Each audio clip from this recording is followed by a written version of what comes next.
Une fois le rail posé, on apporte la terre végétale. On aura 27 000 m² de gazon mis en œuvre sur le prolongement du tramway. Nous sommes sur le site de production des gazons de Fontainebleau, sur une parcelle de gazon de plaquage qui est dédiée au tramway T3. Le type de gazon qu'il y a dans cette parcelle, ça s'appelle de la Fétuque-élevée Coleria.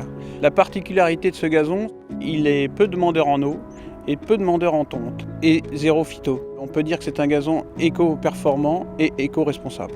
La pose de ce gazon va commencer fin mars et se terminer début juillet 2018. La machine qui est derrière moi, ça s'appelle une déplaqueuse qui sert à récolter le gazon de plaquage. Nous avons un couteau qui passe sous le gazon, qui coupe dans la terre. Le rouleau monte sur ce tapis et finit derrière à l'enroulement. Nous allons réaliser des rouleaux de 15 mètres de long sur 60 cm de large.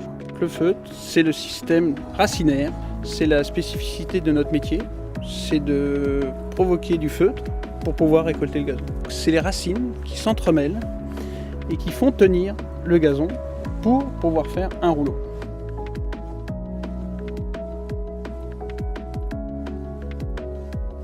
L'espace urbain est très inhospitalier pour des arbres. La première des choses, c'est la terre végétale. Apporter de la terre végétale de qualité et en grande quantité pour tous les sujets. La deuxième chose, c'est choisir une bonne palette végétale. Choisir des essences adaptées à la ville. Le long du tramway, il y a deux grands thèmes. Il y a les grands arbres sur les boulevards, donc forcément le platane encore, quelques érables, mais aussi et surtout on a réintroduit des ormes. Sur les rues, on a planté toute une diversité d'essences. Ce sont des essences franciliennes ou apparentées. Elles sont de développement moindre que les essences plantées sur les boulevards pour répondre en fait à la plus faible largeur des rues. 4 grandes étapes de plantation. La première étape, c'est qu'on creuse une fosse d'arbres très généreuse dans ses dimensions.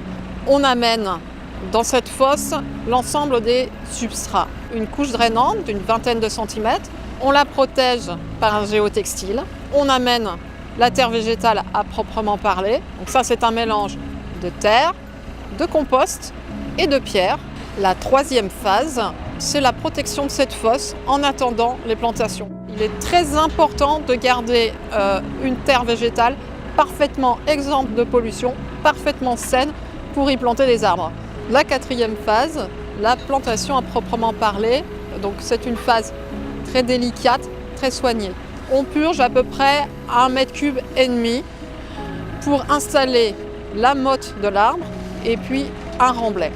On voit l'arbre qui arrive dans la fosse.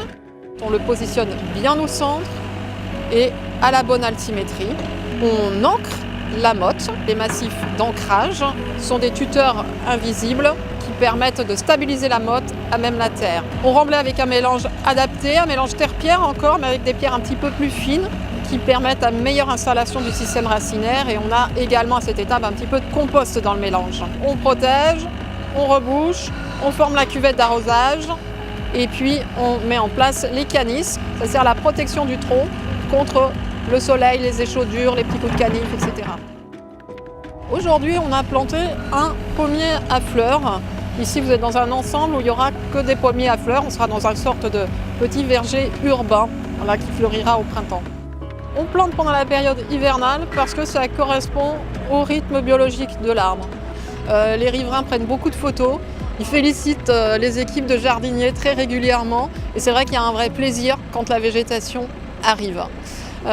Planter les arbres en ville, c'est vraiment concilier les usages urbains avec notre besoin fondamental, viscéral de nature.